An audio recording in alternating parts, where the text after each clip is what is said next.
عالم دین بھی ہیں، مفتیان بھی ہیں. میں کہا دلیل تو قرآن میں اللہ پاک نے فرما دی، ترتیب تو اللہ پاک نے بیان فرما دی ہے. کہتے جی وہ کیسے؟ میں کہ آپ نے یہ آیت نہیں پڑھی؟ اللہ پاک نے فرمایا محمد رسول اللہ صلی اللہ تعالیٰ علیہ وسلم والذین معہ، وہ جو ان کے ساتھ ہے، وہ جو ان کے ساتھ ہے. رب نے یہ نہیں فرمایا وہ جو ساتھ رہتا تھا، نہیں فرمایا وہ جو ساتھ ہے،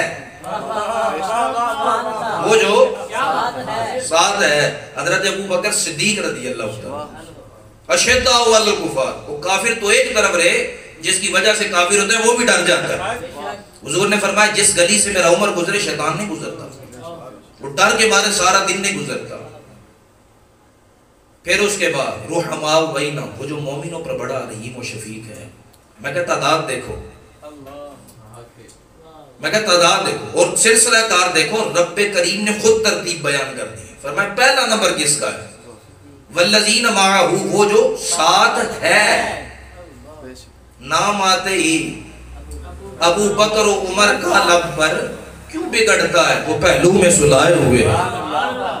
پھر اس کے بعد میں کہ پھر رب نے فرمایا تراہم رکعا سجدا، وہ جڑا ساری رات رکوع کے اندر گزار دیتا ہے، وہ جڑا ساری رات ایک سجدے میں گزار دیتا ہے. اور یہی خاصیت آپ کی زوجہ کی بھی ہے، ساری رات پورا قرآن پڑھ دیتے ہیں.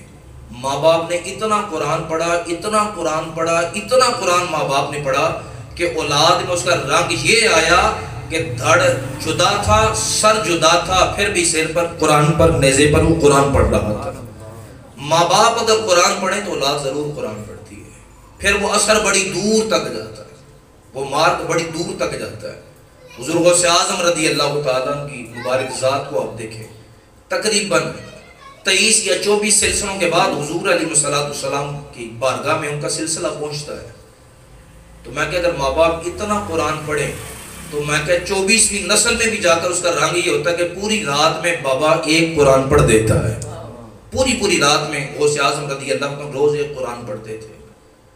تو میں کہ ترتیب تو اللہ پاک نے بیان کر دی. پھر میں کون ہوتا ہوں پہلے نمبر چڑھانے والا، اور میں کون ہوتا ہوں کسی کو نمبر سے اتارنے والا. پھر اللہ پاک نے بھی ترتیب میں اول حضرت ابو بکر صدیق کو رکھا. پھر اس کے بعد حضور علیہ السلام بھی خود مصلی امامت پر ابو بکر صدیق کو کھڑا کر کے گئے. ہر ایک کی کھڑکیاں مسجد نبوی میں بند ہو گئی مگر سوائے ابو بکر صدیق کے. حضور علیہ السلام فرماتے ہیں، علامہ عبد الرحمن الصفوری رحمۃ اللہ علیہ نے نزہۃ المجالس میں لکھا، یہ بڑی مشہور حدیث ہے اور آپ نے اس کی پوری وضاحت کے ساتھ لکھا ہے. حضور علیہ السلام نے فرمایا ہم نے ہر ایک کے احسان کا بدلہ دے دیا. جس نے دین پر جو احسان کیا ہم نے اس کا بدلہ دے دیا سوائے ابو بکر کے. اسلام پر آج بھی ابو بکر صدیق کا قرضہ ہے. آج بھی اسلام اگر کسی کا مقروض ہے اللہ اور محبوب کے بعد تو حضرت ابو بکر صدیق کی ذات کا مقروض ہے، وگرنہ کمی کسی نے نہیں چھوڑی. اگر بابا فرید آئے تو کمی انہوں نے بھی نہیں کی. غوث اعظم رضی اللہ تعالیٰ نے بھی اس دین کو پھیلانے میں کمی نہیں کی، بلکہ ان کا تو لقب ہے محیی الدین، دین کو زندہ کرنے والا. کمی کسی نے نہیں چھوڑی. ہر ایک نے جتنی ہو سکا ایک سے بڑھ کر ایک کوشش کی. ہر صحابی رسول نے بڑھ کر کوشش کی. میرے حضور علیہ السلام کے گلستان کے ایک ایک پھول نے اپنی خوشبو سے اس دین کو مہکایا ہے. کمی کسی نے نہیں چھوڑی، ایک نے بھی کمی نہیں چھوڑی. صحابہ کرام نے بھی بہت بڑی قربانیاں دی ہیں، ایسی قربانیاں کہ آپ اور میں اگر سوچیں تو ہماری عقل بھی کام جاتی ہے. کیسی قربانیاں دے سکتے ہیں؟ حضرت زیاد بن سکن رضی اللہ تعالیٰ میدان احد ہے اور آپ اس ظالموں نے اس میدان احد میں سب سے زیادہ جس صحابی کو زخم آئے تھے وہ حضرت زیاد بن سکن تھے کہ جن کے سر سے لے کر پاؤں کے تلووں تک پورے جسم پر 1 انچ بھی ایسا نہیں تھا فاصلہ جس میں زخم نہ آیا ہو. سب سے زیادہ زخم ان کو ہے اور زخموں سے اس قدر چور ہوئے کہ حضور علیہ السلام نے اشارہ کیا. صحابہ کرام علیہ رضوان کا ایک پورا گروہ قافلہ گیا اور آپ نے جا کر کافروں کو ہٹایا اور حضرت زیاد بن سکن کو لا کر حضور کے پاس پیش کیا. حضور علیہ السلام ایک پتھر پر جلوگر تھے اور آپ کے مبارک پاؤں زمین پر لگے ہوئے تھے. تو حضرت زیاد بن سکن نے اپنی آنکھوں سے صحابہ کو اشارہ کیا کہ مجھے حضور کے پاس نہ بٹھانا، میرا سر حضور کی گود میں نہ رکھنا، مجھے حضور کے قدموں میں رکھنا. صحابہ کرام نے آپ کا جو سر پاک تھا وہ حضور کے قدموں کے بالکل عین قریب کر کے آپ کو زمین پر لٹایا.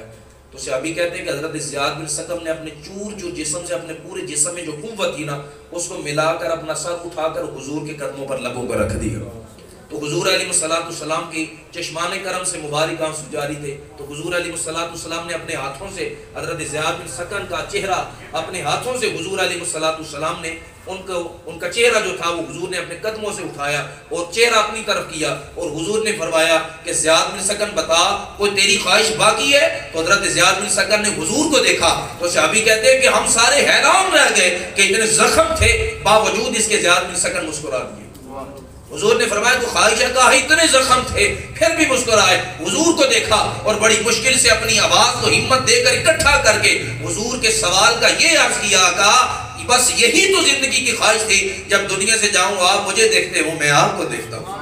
صحابہ کرام علیہ رضوان نے اس قدر قربانیاں دی ہیں حضور کی ذات پر کہ آپ اور میں جس کا تصور بھی نہیں کر سکتے. اتنی زیادہ قربانیاں اتنی زیادہ قربانیاں دی. حضرت عبید اللہ رضی اللہ حضور علیہ السلام ابھی بظاہر جلوہ گر تھے. حیات طیبہ کی بات ہے.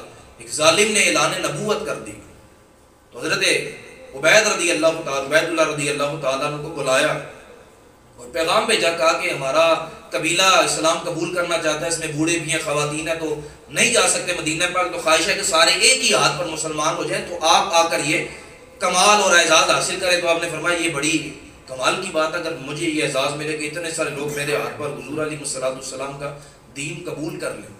تو ان کو لے گئے. وہاں پر جب گئے تو آگے حالات ہی بدلے ہوئے تھے. منافق تھے. انہوں نے آپ کو پکڑا باندھا بڑے ظلم و ستم کیے.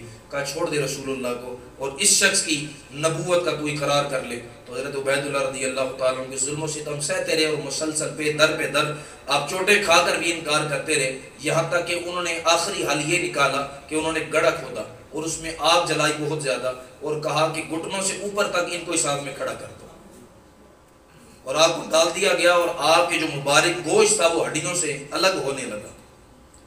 تو انہوں نے کہا وہ جو جھوٹا نبی تھا سامنے آیا کہنے لگا بتا میں نبی ہوں گے نہیں؟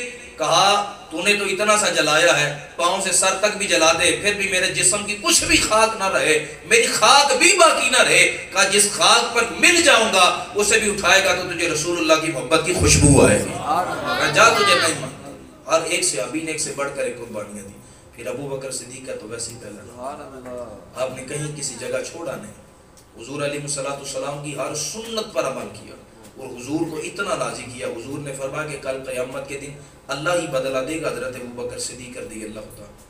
تو اما عائشہ صدیقہ رضی اللہ تعالیٰ عنہ وسلام اللہ علیہ ام المومنین آپ فرمانے لگی ہیں. آپ نے کہتی ہیں کہ علامہ عبد الرحمن صفوری فرماتے ہیں کہ اماں جی نے کہا کہ میں نے اپنے والد گرامی سے پوچھا کہ اللہ سے بدلہ لیں گے تو کیا لیں گے؟ دنیا میں تو انسان دنیا کی کئی چیزیں مانگ لیتا ہے. جنت بھی آپ کو اللہ نے دے دی محبوب کا رفیق بھی بنا دیا جنت میں محل میں بھی ان کے ساتھ رہیں گے. ہر اعزاز ہر کمال اللہ نے دے دیا اپنا محبوب آپ کو دے دیا. اب یار غار بھی ہیں ہر لمحہ حضور کے ساتھ رہے ہیں تو وہاں کیا بدلہ مانگیں گے؟ سب کچھ تو آپ کو ملنے والا. کہا جانتی ہو بیٹی میں بدلہ کیا مانگوں گا؟ کہا میں محبوب پاک صلی اللہ تعالیٰ علیہ وآلہ وسلم کو مانتا بھی ہوں اور میں حضور کو پہچانتا بھی ہوں اور حضور کے دل کے حالات کو کچھ جانتا بھی ہوں. کہا اگر مجھے وہاں رب فرمائے مانگ کیا مانگے گا؟ تو کہا میں حضور کی طرف دیکھوں گا. تو کہا جانتی ہے کہ حضور مجھ سے کیا فرمائیں گے؟ رب سے بدلہ کیا مانگ؟ اللہ کے محبوب فرمائیں گے صدیق اگر بدلے میں کچھ مانگنا ہے جنت بھی تو رب نے تجھے دے دی. حوض کوثر پر بھی رب تجھے کھڑا کرے گا. عرش کا سایہ بھی تجھے عطا کرے گا. نبیوں رسولوں کے بعد سب سے اعلیٰ مقام بھی رب تجھے دے گا. جنت میں اونچا اور بڑا محل بھی نبیوں کے بعد تیرا ہوگا. تو رب سے کیا مانگے گا؟ تو کہا اللہ کے محبوب میری طرف دیکھیں گے مسکرائیں گے اور فرمائیں گے اللہ سے میری امت مانگ لے. تو کہا میں ساری زندگی کی قربانیوں کا جو بدلہ رب سے مانگوں گا میں کہوں گا مالک میرے محبوب کی امت کو بغیر حساب کے داخل جنت فرما. حضور علیہ السلام جب معراج شریف سے تشریف لائے تو حضور علیہ السلام نے فرمایا کہ مجھے رب نے بتایا کہ میں کن کن لوگوں کو جنت میں داخل کروں گا. رب نے مجھے ان کی خوبیاں بیان کی ہیں اور اللہ تبارک و تعالیٰ نے بیان فرمایا ہے کہ 360 خوبیاں ہیں. فرمایا کہ اے صدیق اکبر ان 360 خوبیوں میں سے ایک خوبی بھی اگر کسی کے اندر پائی جائے گی تو اللہ تبارک و تعالیٰ جنت کو اس پر واجب کر دے گا. جنت میں بھیجے گا نہیں جنت اس پر واجب کر دے گا کہ وہ ضرور بھی ضرور جائے گا. کہا 360 خوبیوں میں سے ایک بھی پائی جائے تو جنت واجب ہو جائے گی. 30,000 سے زائد صحابہ کرام بیٹھے تھے، 30,000 سے زائد. تو حضرت ابوبکر صدیق رضی اللہ تعالیٰ عنہ کی کہ حضور ان 360 میں سے کوئی ایک مجھ میں بھی ہے.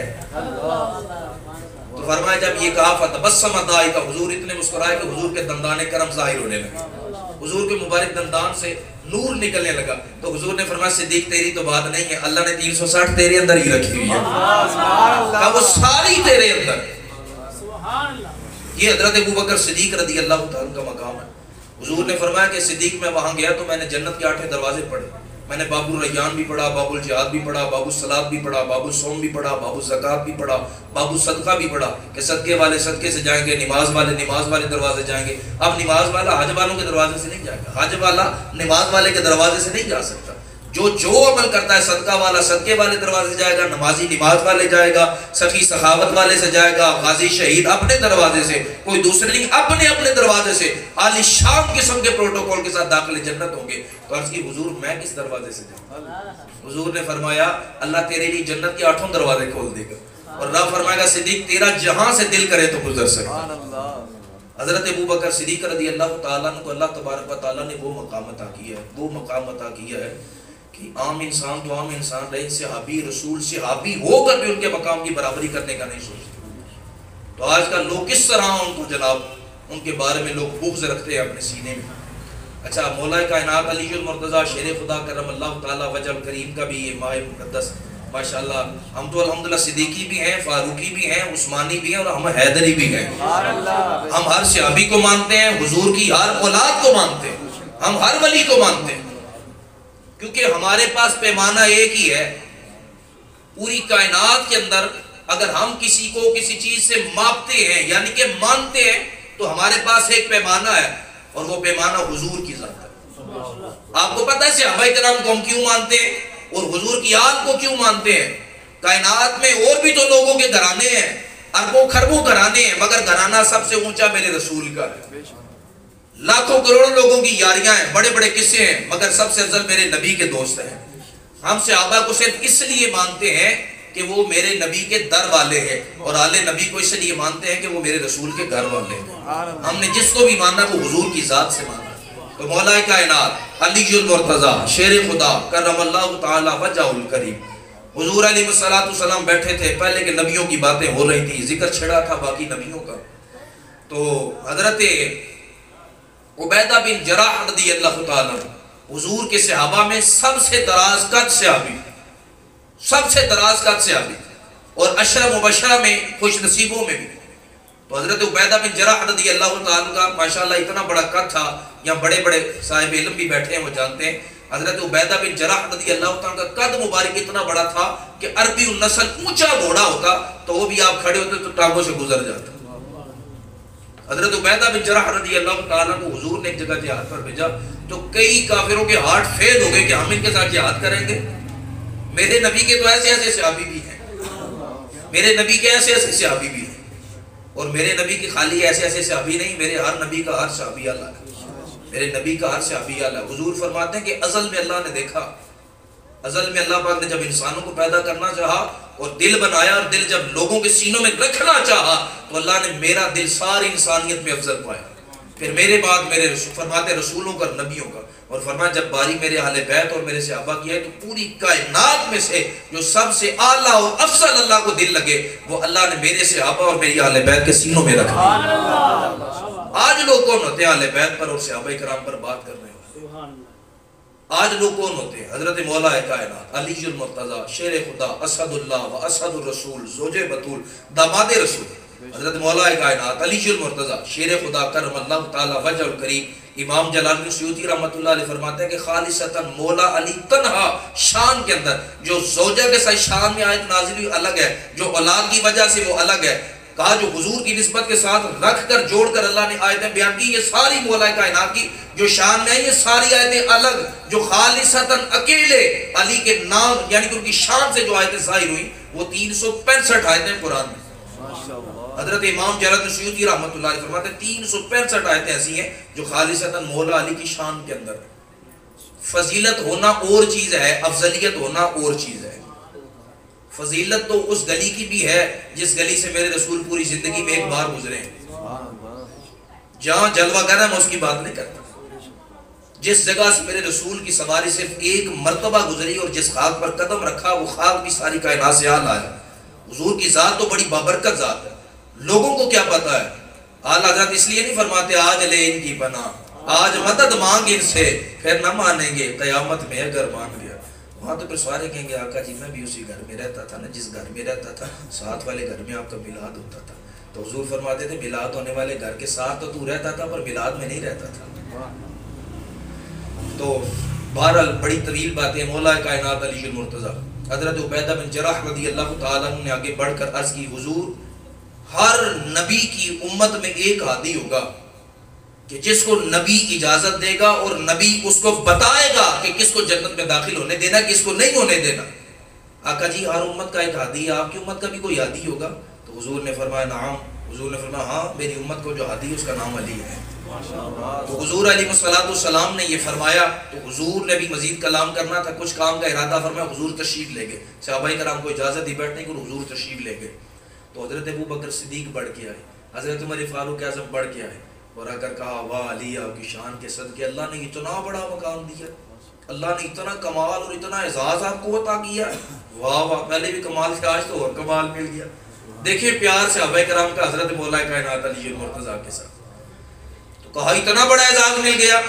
کہا یہ تو وہ سنا ہے جو حضور نے آپ کے سامنے فرمایا ہے, جو تنہائی میں فرمایا وہ تو آپ کو نہیں نہ پتا. کہا وہ کیا فرمایا ہے؟ تو حضرت عمر فاروق اعظم پاس کھڑے تھے, حضرت ابوبکر صدیق تو مولا کائنات علی المرتضیٰ اٹھ کھڑے ہوئے.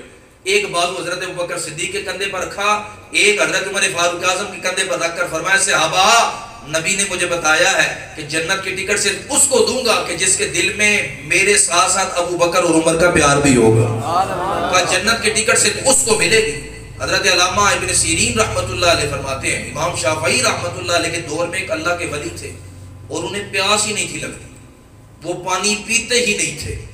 تو ان سے راز پوچھا گیا کہ آپ پانی کیوں نہیں پیتے, کوئی وجہ اس کی بیان فرما دیں.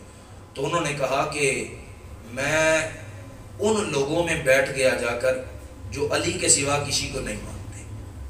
میں راضیوں میں بیٹھنے لگا اور میں تمام صحابہ کرام کا انکار کرتا تھا. میں کہتا تھا مجھے نہیں کسی صحابی کی ضرورت, میں صرف علی والا ہوں. ہم علی والے بھی ہیں, ہم نبی والے بھی ہیں, ہم صحابہ والے بھی ہیں, ہم داتا علی حجویری والے بھی ہیں, ہم فریدی بھی ہیں, ہم نظامی بھی ہیں, ہم صابری بھی ہیں, ہم حجویری بھی ہیں. ہم ہر اس رنگ سے پیار کرتے ہیں جو رنگ میرے رسول کی بارگاہ تک لے جاتا. تو حضور علیہ السلام کے فرماتے ہیں کہ میں بس صرف حضرت علی کو مانتا ہوں, کسی کو مانتا. فرماتے ہیں کہ ایک رات میں سویا, میں نے دیکھا کہ قیامت برپا ہے. میں نے دیکھا کہ لوگوں کی زبانیں پیاس سے لٹکی ہوئی ہیں اور میری بھی زبان پیاس سے لٹک آئی ہے. تو کہتے ہیں کہ میں ادھر ادھر پھر رہا تھا, ڈھونڈتے ڈھونڈتے میں نے دیکھا کہ لوگ ایک طرف بڑا زور شور کے ساتھ لوگ رواں ہیں. کہا میں بھی ان کے پیچھے لگ گیا اور میں حوض کوثر تک پہنچا. میرے رسول پاک صلی اللہ تعالیٰ علیہ وآلہ وسلم نے فرمایا کہ حوض کوثر کے 4 کونے ہیں, ایک پر میرا ابو بکر کھڑا ہوگا, ایک پر عمر کھڑا ہوگا, ایک پر عثمان کھڑا ہوگا, ایک پر علی کھڑا ہوگا. اور حضور نے واضح فرمایا کہ جس کے دل میں ان میں سے کسی ایک کا بھی بغض ہوگا حرام ہے صحابہ پر کہ اسے جام کوثر پلا دے. چاروں کا پیار ہونا ضروری ہے. یاد رکھیں حضور ہمارا دل ہے اور اس کے 4 وال ہیں. دل کے 4 وال ہوتے ہیں. حضور کائنات کا دل ہے اور اس کے جو 4 وال ہیں وہ میرے نبی کے 4 یار ہیں جن سے یہ کائنات دھڑکتی ہے, جس سے یہ نظام چلتا ہے. حضور نہ ہو تو اس کائنات کا سانس نکل جاتا ہے. حضور نے لاکھوں سال سفر فرمایا معراج کا, معراج بھی آ گئی ہے نا, تو لاکھوں سالوں کا سفر حضور نے فرمایا. لیکن جب واپس تشریف لائے پانی بھی بہ رہا تھا, کنڈی بھی ہل رہی تھی. تو اب وہ کتنی دیر ہلتی, لاکھوں سال نہ حضور گئے ہلنا بند ہو گئی, پانی بہنا بند ہو گیا. وہ جان ہے اور جان ہے تو جان نکلی تو جہان کی بھی جان ٹھنڈی ہو گئی, وہیں رک گیا. حضور تشریف لائے تو پانی بھی چلا اور ہر چیز نظام چلنے لگا. تو یہ جو چھوٹے چھوٹے مسئلے ہمارے لوگوں نے بلا وجہ بنا رکھے ہیں نا, اس سنیں. تو کہتے ہیں کہ میں گیا تو حضرت عمر فاروق اعظم بھی کھڑے ہیں, عثمان غنی بھی کھڑے ہیں, حضرت ابو بکر صدیق بھی ہیں, مولا کائنات بھی. کہا نہ میں ابو بکر صدیق کے پاس گیا, نہ عمر فاروق اعظم کے پاس, نہ عثمان غنی کے پاس گیا. کہا میں تو مانتا ہی نہیں, میں تو مولا علی کو مانتا ہوں, میں تو انہی سے لوں گا. جب ان کے پاس گئے تو مولا علی رضی اللہ تعالیٰ عنہ سے کہا کہ میں ساری زندگی آپ کو مانتا رہا ہوں. تو کہا تو مجھے مانتا ہے مگر میں اس رسول کو مانتا ہوں. اور رسول نے فرمایا کہ جو ان کو نہ مانے اس کی کوئی گنجائش نہیں ہے. تو کہا حضرت علی رضی اللہ تعالیٰ عنہ نے اپنے مبارک پاؤں سے مجھے ٹھوکر ماری, کہا دفع ہو جائے یہاں سے. تو کہتے ہیں کہ پھر میں نے کہا اب جاؤں تو جاؤں کہاں, جب بارگاہ کوئی نہ ملے تو پھر ایک ہی بارگاہ سب کی ہوتی ہے, وہ حضور کی بارگاہ ہے. تو حضور کی بارگاہ میں حاضر ہوئے. تو میں نے کہا, حضور نے فرمایا پیچھے ہٹ جائے. تو میں نے کہا حضور اگر میں سچی توبہ کر لوں تو پھر, تو حضور نے فرمایا اگر ان سے محبت کرے گا پھر تجھے میرا بھی فیض ملے گا اور مولا علی کا بھی فیض تبھی ملے گا. تو کہا حضور میں توبہ کرتا ہوں. تو کہا پھر حضور علیہ السلام نے حضرت علی رضی اللہ عنہ کو حکم فرمایا, انہوں نے جامع کوثر میں سے پیالہ بھرا, حضرت عثمان غنی کو دیا, انہوں نے حضرت عمر فاروق اعظم کو, انہوں نے ابو بکر کو, انہوں نے حضور کو پیش کیا اور حضور نے اپنے ہاتھوں سے پلایا. کہا جب سے حضور نے وہ جامع کوثر پلایا, اس خواب کو دیکھے ہوئے 38 سال گزر گئے, تب سے لے کر آج تک حضور کے دستے کرم کی میرے سینے میں ٹھنڈ ہے, مجھے پیاس لگتی ہی نہیں ہے, نہ پیاس لگتی ہے نہ بھوک لگتی ہے. تو معلوم ہوا کہ خالی ایک کو مان کر کام نہیں ہوتا, ساروں کا ہونا ضروری ہے. ایک بھی اگر ہل جائے بیچ میں سے تو نہیں ہو سکتا. گھر اگر آپ جتنا مرضی مضبوط بنا لیں, اس کی 4 دیواریں رکھنی پڑتی ہیں, اگر آپ ایک کو بھی نکال دیں گے تو آپ کا لینٹر کھڑا ہو نہیں سکتا. تو یہ چاروں اہم ترین ایمان کی دیواریں, اگر ان میں سے ایک کا بھی انکار ہو جائے تو کچھ نہیں ہو سکتا. تو باتیں تو بڑی طویل ہوتی ہیں, لیکن اپنے ایمان کو پختہ رکھیں, اہل علم کے ساتھ وابستہ رہیں, اسی پیر کو مانیں جو صحیح والا پیر ہے, وگرنہ تو ہر ہفتے میں ایک پیر ہوتا ہے, وگرنہ تو ہر ہفتے میں ایک پیر ہوتا ہے اور پیر گزر جاتا ہے, بندہ پھنس جاتا ہے. اس لیے پیر وہ مانے جو صحیح معنوں میں پیر ہوتا ہے. تو اس لیے ادھر ادھر ان لوگوں کے پاس نہ جائیں کہ جس کا اپنا بھی ایمان نہیں اور وہ آپ کا بھی ایمان برباد کر دے گا. اس کے پاس جائیں جو ایک نظر میں رسول سے ملا دے, ایسے بندے کے پاس جائیں جو حضور کی سنتوں کا دیوانہ بنا دے. حضور غوث اعظم رضی اللہ تعالیٰ سے پوچھا گیا کہ ولی کی سب سے بڑی کرامت کون سی ہوتی ہے؟ کہا ولی کی سب سے بڑی کرامت یہ ہوتی ہے کہ کوئی دنیا دار بندہ ہے اسے رسول اعظم کی بارگاہ میں پیش کر دے, اسے حضور کی محبت کے جام پہ لا دے, اسے حضور کی سنتوں پر عمل کرا دے. کہا غوث پاک فرماتے ہیں اس سے بڑھ کر میری نظر میں کوئی کرامت نہیں گزری. تو حضرت خواجہ خواجگان عطائے رسول والی ہندوستان حضرت خواجہ معین الدین چشتی اجمیری حسن سنجری رحمت اللہ علیہ, آپ کا اسم گرامی حسن ہے اور آپ ترک کے علاقے سنجر میں پیدا ہوئے اس لیے حسن سنجری ہے, اور خواجہ آپ کا مقام ولایت ہے, اور معین الدین آپ کا لقب ہے, اور والی ہندوستان, اس طرح بہت سارے آپ کے لقب ہے. حضرت خواجہ صاحب رحمت اللہ علیہ آپ کی بھی چڈی شریف ہے. تو ایک عقیدے کی بھی بات اسی کے اندر کرتے ہیں, اور حضرت خواجہ صاحب رحمت اللہ علیہ کا ذکر خیر بھی کرتے ہیں. آپ جب پیدا ہوئے تو آپ نابینا تھے. آپ فرماتے ہیں میں پیدا ہوا نابینا تھا, اور میرے والد گرامی بہت بڑے تاجر اور بڑے امیر کبیر شخص تھے, اپنے پورے دور دراز شہروں تک ان کے بہت بڑا نام تھا, اور بڑے بڑے دنیا کے تاجروں میں ان کا ذکر لازمی قرار دیا جاتا تھا. تو کہتے ہیں کہ انہوں نے مجھے پوری دنیا, چونکہ پیسہ بہت زیادہ تھا, کہا دنیا کے ہر طبیب کے پاس گھمائے, بڑے بڑے طبیبوں کے پاس لے کر جاتے رہے, یہاں تک کہ میری نظر نہ لوٹی. ہر طبیب علاج پورا کرتا اور اینڈ پر یہ کہہ دیتا کہ اس کی پیدائشی نظر نہیں ہے, اس کی نظر نہیں آ سکتی, تم جتنا مرضی علاج کرا. کہا میرے والد گرامی بڑی کوشش میں رہے کہ کبھی کوئی ایک تجارت کا پھیرا مدینے کا بھی مل جائے. طبیب سارے پھر چھوڑے ہیں, ایک طبیب رہتا ہے جو کائنات کا طبیب اعظم ہے. اللہ نے ان کے پاس وہ شفا رکھی ہے جو کسی کے پاس نہیں رکھی. اللہ رب العزت کے بعد سب سے بڑا اگر کوئی طبیب ہے تو اللہ کے محبوب کی ذات ہے. کائنات میں سب سے بڑا جو طبیب شفا دینے والا وہ رب ہے, اور رب کے بعد رب کے حکم سے کوئی شفا دیتا ہے تو وہ میرے آقا و مولا صلی اللہ تعالیٰ علیہ وآلہ وسلم ہے. اور پھر ان کی تو وہ بارگاہ ہے, اللہ پاک نے تو خود فرمایا محبوب وَأَمَّا السَّائِلَ فَلَا تَنْهَرْ, اے محبوب اپنے در پر آنے والے کسی کو جھڑکنا نہیں ہے. تو حضور علیہ السلام کی بارگاہ میں کہتے ہیں کہ مدینہ پاک کا ایک انہیں آرڈر آ گیا, تو کافی بڑا آرڈر تھا. تو کہتے ہیں کہ انہوں نے اپنے تمام جتنی سواریاں تھیں ان کو تیار کیا, سارا مال و متاع رکھا, اپنے لوگوں کو ساتھ لیا. تو کہا میرے والد گرامی کا ایک بچپن کا دوست تھا, میرے ابو کی ہر بات مانتا تھا, لیکن وہ کیا کرتا تھا, حضور کو حاضر ناظر بھی نہیں تھا مانتا, معاذ اللہ حضور کو زندہ بھی نہیں تھا مانتا. اس کا عقیدہ تھا کہ حضور سنتے نہیں ہیں, تو بس اس طرح کے اس کے عقیدے تھے. تو کہتے ہیں کہ وہ بھی ساتھ ہوا, کچھ اس کا سامان تھا, کچھ میرے والد گرامی کا سامان تھا. مدینے پہنچے, سامان پہنچایا, کا حساب بعد میں ہوگا, سب سے پہلے حضور کی بارگاہ میں پیش ہونا ہے. تو کہتے وہاں گئے تو دوست بھی ساتھ کھڑا تھا, تو رو پڑے میرے والد گرامی, اور رو کر حضور کی بارگاہ میں اپنی تمام عرضیں پیش کی. اس کے بعد اپنے بیٹے کی عرض پیش کی, خصوصاً جس کے لیے گئے تھے, بڑا روئے میرے لیے حضور کی بارگاہ میں.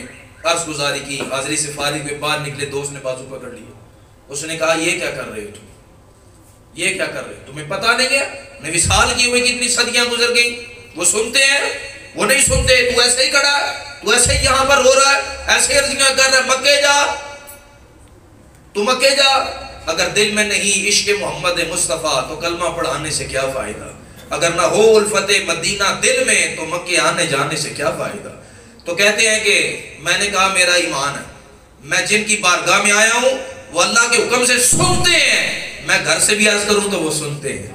کہا وہ ضرور سنتے ہیں، اور اللہ پاک نے حکم دیا ان کے وسیلے کا، تو میں ان کے وسیلے سے دعا بھی مانگ آیا ہوں، ان کی بارگاہ میں عرض کر آیا ہوں، اور انشاءاللہ دیکھنا گھر جانے سے پہلے اللہ میرے بیٹے کو شفا دے دے گا. ایمان پختہ ہونا چاہیے.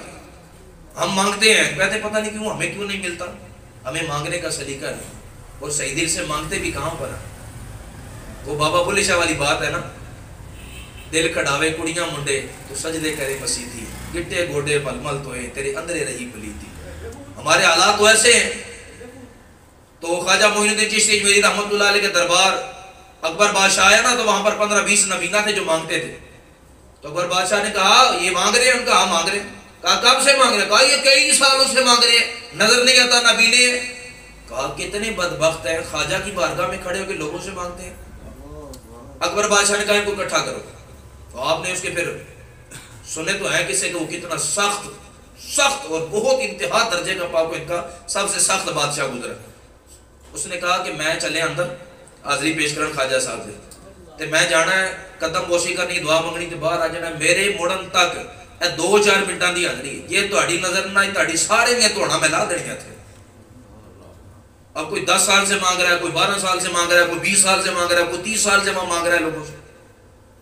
اب جب ہارے کو جان کی نظر آئی نا، جناب گڑ گڑانے لگے، اونچی اونچی رونے لگے، خواجہ صاحب بچاؤ، خواجہ صاحب بچاؤ، خواجہ آج نہیں چھوڑے گا. اکبر بادشاہ جو کہتا ہے یہ تو سر اتارنے سے کوئی بات ہی کوئی نہیں کرتا، پہلی بات ہی سر اتار دے گا، یہ آج ہمارے سر اتار دے گا. بڑا گڑ گڑا کر رونے لگے. جب اکبر بادشاہ حاضری پیش کر کے باہر آئے، سب کی نظریں آ گئی تھی. کہا تم نے 15-20 سالوں سے، 10 سالوں سے، 20 سالوں سے، 30 سالوں سے لوگوں سے مانگا ہے، خواجہ سے مانگتے تو تمہیں نوبت ہی نہیں آتا. تو بات یہ ہے کہ ہم صدق کے دل سے نہیں مانگتے. ہم دیکھ کہاں رہے ہوتے ہیں، دعا رب کی بارگاہ میں کر رہے ہوتے ہیں، نظریں کوئی اور ہوتی ہیں، دماغ کہیں اور گیا ہوتا ہے، دل کہیں اور پھر رہا ہوتا ہے، اور ہاتھ رب کی بارگاہ میں اٹھا کر کہتے ہیں پتہ نہیں کیا بات ہے، ہماری دعا کیوں نہیں قبول ہوتی. وہ تو اتنا کریم ہے، آپ کے ہاتھ بات مڑتے ہیں، وہ تو دل سے نکلنے سے پہلے سن لیتا ہے. وہ تو اتنا سمیع بصیر ہے، وہ تو علیم بذات الصدور ہے. تو حضور علیہ السلام کی بارگاہ میں حاضری پیش کی. دوست نے بڑی بحث باسا کیا، تو آپ کے والد گرامی نے فرمایا یار چھوڑ، سیدھی سیدھی مجھ سے بات کر، تو کہنا کیا چاہتا ہے، اتنی دیر آ گئی ہے تو میرے ساتھ بحث کر رہا ہے مدینے والوں، بول کیا کہنا چاہتا ہے. اس نے کہا اگر تیرے بچے کی نظر نہ آئی تو، اس نے کہا پھر جو تیرا عقیدہ پھر میرا عقیدہ. اور کہا اگر آ گئی تو، کہا پھر جو تیرا عقیدہ پھر میرا عقیدہ. کہا پھر تیار ہو جا میرے عقیدے میں آنے کے لیے. عشق ہو تو پھر ایسا پکا ہونا چاہیے، جینا اندر عشق نہ رچیا کہ کتے اوسی چنگے تے مالک دے در راکھی کر دے، صابر بھوکے ننگے تے مالک دا در نائیوں چھڑ دے، پاویں مارو 100 جتے تے چل بولیا چل یار منائیے، نہیں تبازی لے گئے کتے. بات یہ ہے کہ ہم بس دل اوپر سے ہم نعرے لگاتے ہیں. ہم تو کہتے ہیں کہ حضور کے نام پر ہم جان بھی دے دیں گے، لیکن اپنے حجام کو ایک دن کی چھٹی نہیں دیتے داڑھی سے. رسول کے نام پر جان قربان ہے، لیکن اس طرح کو ایک دن کی چھٹی نہیں دیتے. جان دے دینی ہے، چھٹی نہیں دیتے. داڑھی روز اتار کر اس رسول اعظم صلی اللہ تعالیٰ علیہ وسلم کی محبوب اور عظیم ترین سنت کو ہم کاٹ کر اپنے ہاتھوں سے نالیوں میں بہاتے ہیں. اور پھر ہم کہتے ہیں رات کو سوئیں تو حضور کا دیدار ہو جائے. دیدار ایسے تھوڑی نہ ہوتے ہیں. دیدار کے لیے پوچھیں ابو بکر صدیق کو کرنا کیا پڑتا ہے. حضور نے صرف اتنا فرمایا تھا صدیق ایک رات ایسی آئی کہ ہم ہجرت کر جائیں گے. اما عائشہ صدیقہ فرماتی ہیں 7 مہینے بعد حضور آئے تھے. وہ فرمانے کے 7 مہینے بعد آئے تھے. تو حضور علیہ السلام نے بھی دروازے کی کنڈی کو بھی ہاتھ نہیں تھا ڈالا تو ابو بکر صدیق نے دروازہ کھول دیا تھا. تو حضور مسکرائے، حضور نے فرمایا تجھے پتا تھا آج میں نے آ جانا؟ عرض کی پتہ آپ کو سارا ہی ہے. میں تو اس رات سے نہیں سویا جب سے آپ نے فرمایا تھا صدیق تیار رہنا، رات ہوگی تو میں تیرے پاس آؤں گا تو جائیں گے. تو اما عائشہ کہتی کہ میں کہتی تھی میرے والد ساری رات کھڑے رہتے، تو میں کہتی بابا جی بیٹھ جائیں، تھوڑی دیر بیٹھ جائیں، درخت سے ٹیک لگا لیں، کھڑے ہی کر رہنا. کہا نہیں یہ نہ ہو ٹیک لگ جائے، آنکھ لگ جائے، محبوب آ کے چلا جائے. محبوب دروازے پر کھڑا ہو کے انتظار نہ کرے. اس طرح ہوتا ہے. ہجر تیرا جے پانی منگے تے میں کھو نینا دے گیڑا، تے جی کردہ تینوں سامنے بٹھا کے میں درد پرانے چھیڑا. کمال ایسے نہیں مل جاتے. کمال لینے کے لیے کمال کر کے دکھانا پڑتا ہے، پھر کمال ملتے ہیں۔ گھر بیٹھے سوئے ہوئے اور جناب لنگر سے خوب پیٹ بھر کر اے سی کی ہوا کے نیچے گرمیوں میں سو کے اور سردیوں میں ہیٹر کے آگے گرم بستر میں سو کے فجر گزار کے حضور کا دیدار نہیں ہوتا۔ وہ ایک مجذوب نے کہا تھا کہ یار لوگوں کی بھی کمال کی بات ہے، صبح اٹھ کے فجر پڑھنے مسجد نہیں جاتے اور موت انہیں مدینے میں چاہیے۔ تو ایسے نہیں ہوتا بھائی، پہلے محبوب کی آنکھوں کو ٹھنڈک پہنچاؤ، 5 نمازیں پڑھ کے ایک دن آئے گا کہ محبوب ہی آپ کی آنکھوں کو ٹھنڈا کر دے گا۔ تو جاتے ہوئے بات یہ ہے کہ خواجہ صاحب کے والدین نے فرمایا کہ یہ نہیں کہا کہ نہیں میں تیرے عقیدے میں، کہا نہیں پھر تیار ہو جا میرے عقیدے میں آنے کے لیے، میرے عقیدے میں آنے کے لیے تو تیار ہو جا۔ جینا اندر عشق سمانا، میاں صاحب فرماتے ہیں جینا اندر عشق سمانا تے ہونا نہیں بھج جانا تے سونے پاوے ملن ہزارہ پریشان یار مٹانا۔